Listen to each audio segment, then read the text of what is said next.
औज़ुबिल्लाहि मिनश्शैतानिर्रजीम बिस्मिल्लाहिर्रहमानिर्रहीम। अस्सलाम वालेकुम नाज़रीन हज़रात, आप देख रहे हैं ज़ोया लाइफ हेल्थ केयर। दोस्तों, आज मैं आप लोगों को बताऊंगा दुआए अमन के फ़वाइद। दुआए अमन सलामती और हिफाजत की मशहूर आम दुआ है, क्योंकि इस दुआ के पढ़ने से अल्लाह की पनाह हासिल होती है, जिसकी बिना पर जहाँ ये दुआ पढ़ी जाएगी वहाँ हिफाजत और सलामती पैदा हो जाएगी। इसलिए इसे दुआ अमन कहा जाता है।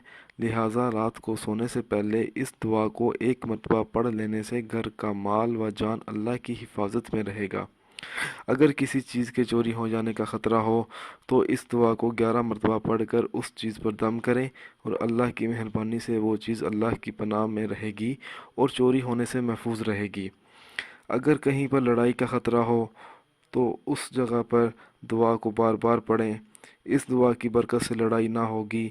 ऐसी जगह जहाँ हिफाजत दरकार हो तो वहाँ इस दुआ को किसी जगह पर लगा कर लटका दें, हर चीज़ महफूज रहेगी।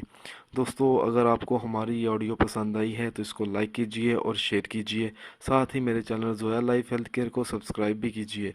जज़ाकल्लाह।